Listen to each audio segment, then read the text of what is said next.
Hola Martín, gracias por haber venido a Día Cero esta noche. Quería compartir con vos y con todos lo que cubrimos en tiempo argentino. Saben ustedes que hace casi exactamente una semana, en lo que fue la madrugada del lunes pasado, una patota realizó un feroz ataque en las instalaciones de Tiempo Argentino y de Radio América. Y bueno, las consecuencias ya son conocidas. Durante la semana la expresidenta Cristina Fernández de Kirchner estuvo allí y nosotros con Nico Goodman estuvimos cubriendo esa visita y conversando con nuestros colegas.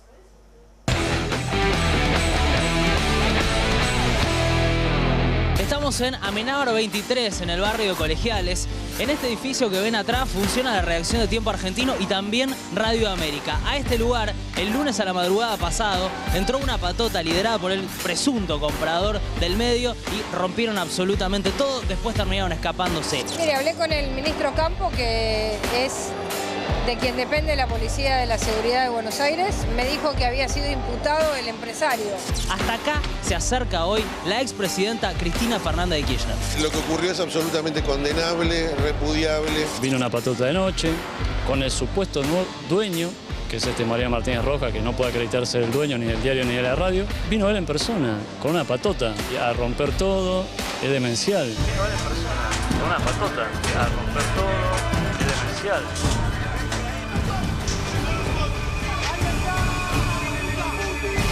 El motivo de mi presencia acá era una cuestión de estricta solidaridad con el ataque brutal que sufrieron trabajadores de medios de comunicación. La verdad, en los 30 y pico años de democracia ininterrumpida no se vio un hecho así. Esta es la policía transferida, nosotros no tenemos injerencia directa sobre el tema.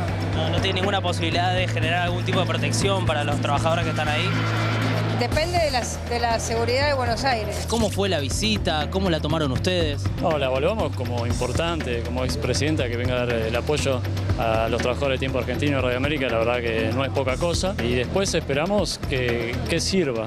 Todas las acciones que hacemos nosotros son para defender los puestos de trabajo y ver si podemos cobrar lo que nos deben. La justicia debería actuar rápidamente en la identificación y sanción de los responsables del ataque. ¿Cómo fue el recorrido de Cristina? ¿Qué diálogo tuvo con ustedes? Cristina entró, visitó Radio América, las instalaciones, le mostramos cómo estaba la radio, después subimos a la redacción de Tiempo y ahí tuvo una charla muy abierta, muy frontal, en el cual incluso se le hizo algún cuestionamiento por el anterior dueño, que era Sergio Spolsky. ¿Qué autocrítica hacen de su espacio, digo, de la pauta que se dio para empresarios como Spolsky, por ejemplo? Fue uno de los grupos más beneficiados por la pauta y ahora los medios se cayeron todos esos, ¿no? Nosotros tenemos que hacer una reflexión respecto de que él fue candidato nuestro en Tigre y obviamente cambió sus posturas. Sí reprochamos del gobierno anterior también, que por ejemplo no nos hacían los aportes patronales, eso estaba denunciado, se sabía, y le seguían dando pauta. El vaciamiento fraudulento de empresas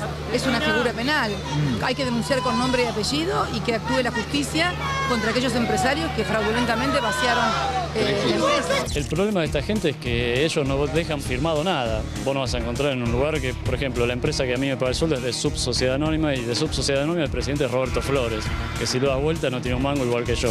¿Podría desde el gobierno intentar garantizar el funcionamiento de ese medio? Por ahí si interviene el Ministerio de Trabajo se puede solucionar un poco el conflicto. Bueno, es una cuestión que le corresponde al Ministerio de Trabajo y yo sé que el objetivo del gobierno es trabajar en todos los campos para el mantenimiento de las fuentes de trabajo y que la gente tenga trabajo. En el caso concreto de Tiempo Argentino, creo que ahí hay una situación mucho más compleja y de responsabilidad de sus propietarios. No sabemos quiénes son. Bueno, precisamente. El gobierno se lavó las manos hasta ahora. No sabemos si es porque no sabe qué hacer con nosotros o porque quiere que esto se desgaste. Yo soy un trabajador, defiendo mi puesto de trabajo, quiero cobrar, hace 7 meses que no cobro. No me importa si el dueño es K, es M, F o lo que sea. Como tampoco me importaba antes. Yo trabajo para vivir. Diego Iglesias tiene novedades sobre la investigación de este bochornoso incidente de la madrugada del lunes pasado. Por un lado, Martínez Rojas es el empresario supuesto dueño de Tiempo Argentino. Todavía no lo ha aprobado eso, ni tampoco ha aprobado su titularidad de Radio América. Está en estudio del ENACOM. Lo cierto es que Martínez Rojas ingresó, como bien contaban en la nota, con una patota. Esa patota estaba encabezada por Juan Carlos Blander. Juan Carlos, para quienes lo conocen, es un hombre muy conocido en el ambiente de la música, desde hace muchos años jefe de seguridad de muchos shows, espectáculos y demás. Bueno, lo que publicó hoy Tiempo Argentino en su portada y una nota bastante extensa, habla de que Juan Carlos Blander tiene empresa de seguridad privada. Una de estas empresas fue esta semana, el día jueves, habilitada nuevamente por el gobierno de la Ciudad de Buenos Aires para seguir funcionando. Y además, en esa empresa, dueña de este hombre que encabezó la patota, además hay un listado de otros imputados que estuvieron también esa noche que figuran como personal de seguridad privada, lo que agrava un poco más la situación, y hay por lo menos ahí una falta del gobierno de la Ciudad de Buenos Aires en términos burocráticos, al menos si uno quiere pensar bien, de continuar o darle la habilitación a una persona que está sindicada como encabezada una patota, ¿no? Parece por lo menos poco oportuno, ¿no? Y sí. Una combinación de episodios algo rara. Martín Sabatella, ¿cómo viviste esto? Tremendo, tremendo. Bueno, en principio, gracias por la invitación. Yo estuve a la mañana, ahí a las pocas horas, y la verdad que es impactante, porque ya te lo contaban por teléfono y te parecía una cosa muy grave, pero verlo entrar, ver una redacción destrozada, ver un estudio destrozado, y además 6 horas adentro, creo que estuvieron 4 horas solo y después 2 horas que pudieron entrar también los trabajadores y trabajadoras. Ahora, hubo 4 horas que estuvieron adentro, una patota, rompiendo todo y con custodia policial. O sea que me parece que hay un grado de impunidad absoluta, y digo, ahí hay que investigar también cierta complicidad, porque la policía en la puerta, y además se fueron a las 6 horas custodiado por la policía. Me parece que es una cosa gravísima, un ataque, por supuesto, tremendo, pero además un ataque a la libertad de expresión.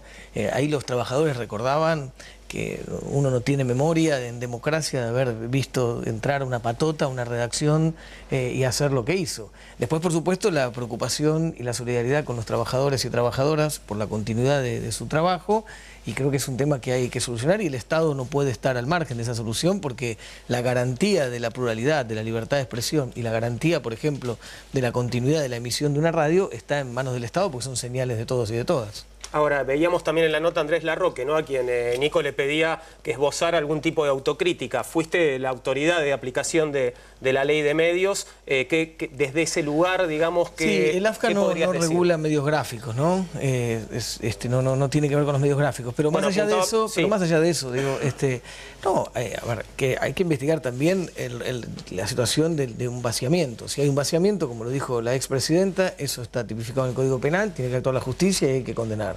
Hay que ver si es verdad que se vendió, si es un testaferro, si no, todo eso que está en la nebulosa se tiene que saber. ¿Hasta dónde llegó tu trabajo? ¿De quiénes eran los dueños? Tiempo Argentino no está regulado. No Tiempo Argentino, pero sí la radio, Radio América, CNN23. Y ahí estaba Spolky, ¿no? Bueno, pero por eso digo, hay que ver después si eso se hizo o no, esas ventas se hicieron o no. Hay que ver cuál es la situación, pero más allá de eso también es posible que haya una responsabilidad del empresario que vende, del que compró. Hay que ver si es verdad que se vendió o no se vendió, o es una fantasía, si están vaciando una empresa, y hay responsabilidad concreta, digo, eso no hay ninguna duda. Ahora, también es cierto, más allá de la discusión sobre la pauta publicitaria y cómo se podía generar, lo que es absolutamente cierto es que hay una responsabilidad empresarial, y el gobierno no arma empresas. El gobierno te puede dar una pauta, no te puede dar pauta, puede discutir el criterio de distribución de pauta, lo que vos quieras, pero no arma empresas. No es responsabilidad nuestra, pero esta gente no pagaba los aportes patronales, por ejemplo, ¿no? Bueno, y sin embargo seguían recibiendo pauta. No había un control de lo que sucedía. No, por eso digo, el comportamiento de un empresario en relación al cumplimiento con los trabajadores, eso tiene que ver, obviamente, con el control que se tiene que hacer. Ahora, la pauta publicitaria, insisto, más allá de que sea de mi área o no, pues no tenía que ver con cuando estaba yo, pero asumiendo el conjunto del gobierno, por supuesto, no tiene que ver con ese comportamiento, eso es otra cosa. Por eso digo, me parece que hay dos cosas distintas. Si hay un empresario inescrupuloso que está generando un vaciamiento de una empresa, bueno, eso tiene que ser investigado, tiene que ser condenado. Por otro lado, hay que acompañar a los trabajadores y trabajadoras para continuar con su trabajo, y además organizar una cooperativa en el caso del diario. En el caso de la radio todavía no, y que los trabajadores estaban buscando cuáles son las alternativas. Pero en el caso de la radio, además, la señal, insisto, es del Estado. Por lo tanto, tiene que garantizar la emisión permanente. Martín, antes hablábamos con Emilio Pérsico, vos te enojaste bastante cuando rompieron con el bloque del Frente para la Victoria, tuviste declaraciones bastante fuertes y en su momento dijiste que esa ruptura tal vez tenía que ver, de acuerdo a tu criterio, con los acuerdos que el Movimiento Evita tenía firmados con el Gobierno Nacional. ¿Qué quisiste decir con eso? Yo lo que digo es, nosotros con los compañeros y compañeras del Movimiento Evita hemos conversado muchísimo, tenemos buena relación, valoramos muchos de sus dirigentes y a su militancia. No estamos de acuerdo con la posición política, será parte de un debate que podemos dar y seguir dando. Nosotros no creemos que en nombre de la unidad haya que romper un bloque, me parece que, o separarse del bloque, me parece que hay una contradicción ahí, en nombre de la unidad. Separarse de un bloque, me parece que es lo contrario, pero después, bueno, insisto, cada uno tiene la posición política que considera, que cree que tiene que tener. Ahora está más tranquilo, pero cuando dijiste eso, sabes que estaba bastante caliente. Ahora está más reflexivo, pero cuando dijiste eso, dijiste tiene que ver con los acuerdos que firmó el Movimiento Evita. No dije exactamente eso, dije que había quienes, y eso habría que ver, había quienes habían dicho, y yo lo dije en un programa de televisión, sí, habían quienes relacionaban esos acuerdos o esos vínculos, algo así, no me acuerdo. Pero en realidad también hubo otro punto que me parecía también injusto, que tenía que ver con plantear una posición en relación a la pelea contra la corrupción, porque si no parecía ser que los que estaban rompiendo tenían más fuerza en la lucha contra la corrupción y los que no rompían no. Y eso me parece injusto, y yo creo que los compañeros mismos, yo he charlado con ellos, también reflexionaron que eso no era, que ahí había un error en la comunicación de ellos mismos, porque eso sería un grado de injusticia también grande con un montón de compañeros o compañeras que tienen un fuerte compromiso en la lucha contra la corrupción, y irse o no irse del bloque no significaba más o menos compromiso en esa lucha, ¿no? ¿Y cuál sería la forma de llevar adelante esa lucha, digo, unidos contra la corrupción, de lo que estás hablando? Bueno, la corrupción me parece, y ahí lo digo, es un tema que yo puedo dar con autoridad, lo puedo decir, ¿no? Porque es uno de los rasgos de identidad constitutivo de nuestro espacio político, la lucha contra la corrupción o políticas innovadoras en materia de lucha contra la corrupción, transparencia en la gestión pública, participación ciudadana, etc. Yo creo que la corrupción es un problema estructural que existe en la Argentina y en muchísimos otros países. Hay un problema estructural, hay corrupción en la política, en el oficialismo y en la oposición, hay corrupción en los empresarios, que son la contraparte de la corrupción que se da con el Estado, hay corrupción en el periodismo, hay corrupción en la justicia, hay corrupción en la policía, hay corrupción en los clubes de fútbol, hay corrupción en distintos estamentos de la sociedad y hace daño. Le hace daño a la sociedad, le hace daño a la democracia, le hace daño a la política, por lo tanto hay que combatir, hay que enfrentar la corrupción, y además coincido con esto de que por supuesto los proyectos populares tienen que tener un fuerte compromiso en la lucha contra la corrupción, porque además los proyectos liberales, la derecha como la que vivimos hoy en la Argentina, hay una corrupción también gigantesca, que es el saqueo que le hacen a la patria, el saqueo que le hacen al pueblo, por lo tanto hay una corrupción ahí, pero por supuesto digo, más allá de que hay corrupción en todos lados, si hay corrupción en el proyecto al que vos pertenecés, o hay un señor que fue funcionario de tu gobierno, te duele más, te da más bronca, te golpea más. Y es de lo primero que hay que ocuparse. Porque lesiona tu proyecto y te da más bronca. Vos querés, obviamente, que tu proyecto no esté. Más allá de que haya corrupción estructural, vos, obviamente, te da más bronca si te toca de cerca, justamente porque repudiás, condenás y querés que la justicia trabaje rápidamente y quisieras que tu proyecto esté exento de eso, que no tenga ese más allá de que atraviese toda la sociedad. Entonces, por supuesto, nos da bronca. Y en el caso de López, como decíamos puntualmente, bueno, López tendrá que responder a la justicia. Lo que me parece que hay una estrategia de la derecha en general, no solamente en la Argentina, sino en varios países, de utilizar un problema estructural para ligarlo a un proyecto determinado. O sea, con un problema estructural, querer asociarlo a un proyecto para lesionar su historia, su memoria, su legado. Es parte de una estrategia para enfrentar los proyectos populares, lo que no significa la no existencia de casos de corrupción reales que hay que condenar brutalmente. Pero también hay muchos inventos. Entonces, ¿por qué? Inventan causas, inventan denuncias para lesionar. En este caso, para lesionar al kirchnerismo, para lesionar el proyecto nacional, para lesionar a Cristina. Hay una estrategia de persecución, de hostigamiento, de asociar la política a la corrupción, a gente que llega al Estado a saquearlo, a gente sin compromiso, que no le importa nada.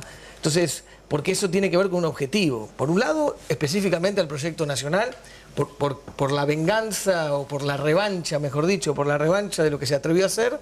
porque le temen a la vigencia de Cristina hoy y le temen a la vigencia de Cristina en el futuro. Estuviste con Cristina en la semana. Y por otro lado también es para lesionar la política en su conjunto, y ahí te contesto eso, porque un gobierno para pocos necesita de poca política, porque cuando hay mucha política, esa política juega a favor de las mayorías populares en contra de esos intereses concentrados y corporativos. Entonces, este gobierno de pocos, de los más ricos de los ricos, necesita poca política. Entonces necesitan lesionar la política.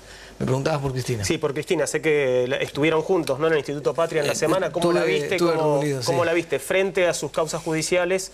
¿Y cómo ves que está mirando el escenario político? No, a ver, Cristina está preocupada por lo que estamos preocupados todos y todas, lo que más nos ocupa y nos preocupa, que es la situación que describía Emilio también, la situación social, la situación, el grave, digamos, retroceso en términos económicos, social. Esa es la agenda nuestra, eso es lo que tenemos todos los días en la cabeza. Lo que nos preocupa es que hoy una persona en cualquier rincón de la Argentina, cualquier compatriota, va a la panadería, a la carnicería, al supermercado y compra la mitad de lo que compraba antes. Y que además llega a su casa y recibe la factura de luz y de gas y no la puede pagar porque es más que la mitad de su sueldo. Y los que tienen trabajo, porque además algunos se han quedado sin trabajo o han sido suspendidos. Entonces hay un retroceso brutal en términos económicos, sociales, pérdida del poder adquisitivo del salario, tarifazos, ajuste, devaluación, desempleo, digamos, tomando los indicadores que quieras, tomando la universidad que quieras, tomando lo que quieras, hay un retroceso brutal. Eso es lo que más nos duele. Hay una pérdida de derechos conquistados durante muchos años. Y Cristina está preocupada por eso.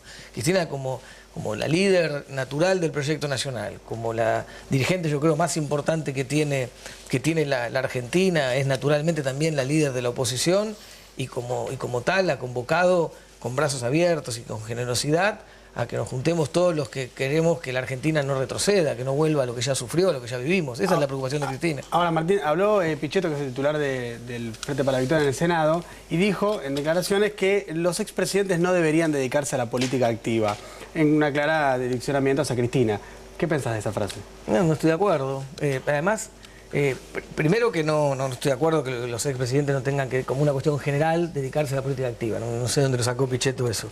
Y no estoy de acuerdo con él. Pero además hay un dato de la realidad. Cristina es una dirigente activa. Cristina no solamente es la líder en términos de referencia, en términos de que es la dirigente más importante, la que ha construido un nuevo sentido de pertenencia, una nueva identidad, hay una referencia, hay un amor profundo de su pueblo, y no solamente de la militancia, de los que somos parte del proyecto nacional.